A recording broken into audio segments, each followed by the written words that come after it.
नमस्कार मंडळी, दीपक फार्मिंग या यूट्यूब चॅनलमध्ये आपलं सहर्ष स्वागत करतो मित्रांनो। हे पहा आपला संत्रा फळबाग प्लॉट आहे मित्रांनो। यामध्ये आपण आंतरपीक म्हणून सोयाबीन या पिकाची निवड केलेली आहे मित्रांनो। सोयाबीन या पिकाची निवड का करावी फळबागामध्ये, तर मित्रांनो आपण जर दुसरे पीक जर घेतले असते तर त्याची हाईट ही आपल्या संत्र्यापेक्षा वर नसावी मित्रांनो। त्याची हाईट ही आपल्या झाडापेक्षा कमी असावी, त्यामुळे आपण संत्रा पिकामध्ये सोयाबीन या पिकाची निवड केलेली आहे। त्याचबरोबर मित्रांनो साधारण आपण यामध्ये सोयाबीन पिकाची लागवड करताना थोड्या प्रमाणात जास्त पाऊस होऊन द्यावा, चांगला वापसा आल्यानंतरच त्याची लागवड करावी मित्रांनो।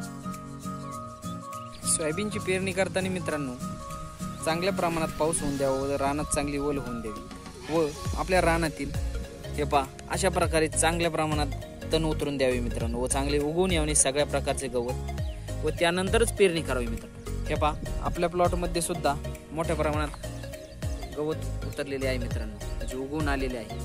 व हे पहा आपण मित्रांनो पेरणी केल्यानंतर त्यामध्ये सर्व बी मोड होते मित्रांनो।